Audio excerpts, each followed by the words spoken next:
So yung mga diskarte for this video ay ito po ang aking ginagawa. Share ko lang kung paano ba ang diskarte ko sa pag layout ko po ng ating papalitadaan po dito sa may CR.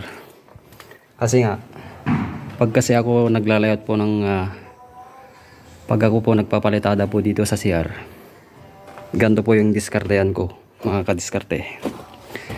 Ang unang ginagawa ko mga diskarte, naglalagay po ako ng, makikita niyo yan, ito po yung pako po na 4 yan, bawat kanto yan. Itong pako na to pupunta po dun sa may taas, di bale dalawa po yan, dalawa. Tapos ito namang dalawang pako na to pupunta naman dun sa dun banda. Bakit ang dami kong pako, no? Kasi pag ako nagla-live talaga, kinukuha ko na yung mismong eskwela niya. Katulad nito, mga diskarte yan. Kung nakikita nyo ang aking tanse, ang aking mortal, tapat po dyan sa may kanto ng tiles. Tsaka mula dito sa may kanto niya, dulo niya, yan. Tapos naman dito sa kabila, tapat naman po yung, siya naman dilim eh, tapat naman po yung tansi ko dun sa may kanto. Tapos dito naman nakatapat po yan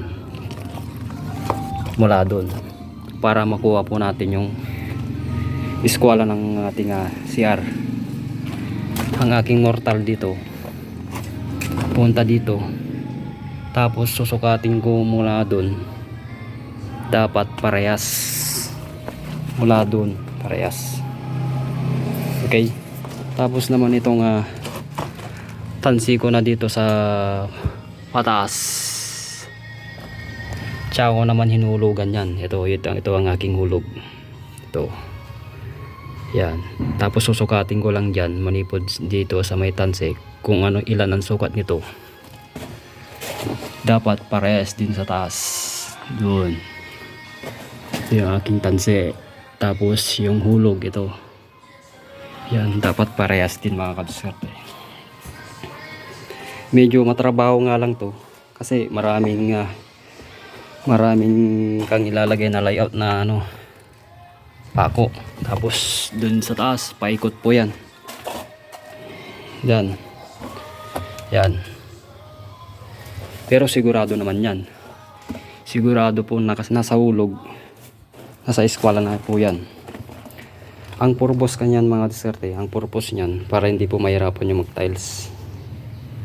Kasi nakakaranas din ako pag ako nagta-tiles, lalo na hindi po nakaulog yung palitada at saka yung eskwela ng CR. Talagang mahirap po. Kailangan mo talagang kunin talaga yung eskwela nya.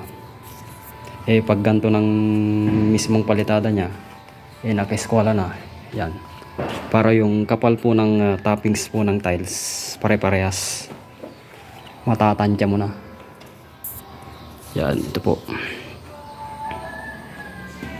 Tapos itong pinto, ayan, ito po yung pintuan niya. Nag-layout na rin ako, tansi niya, yan, para paikot na yan na palitadaan ko. Yan, ito po yung ating paglalayat po ng papalitadaan natin dito sa may CR. Okay, tapos naman ito po yung ating pinalitadaan mga diskarte. Medyo tapos na po dito sa loob. Yan, ito po yung kinabit natin na hamba.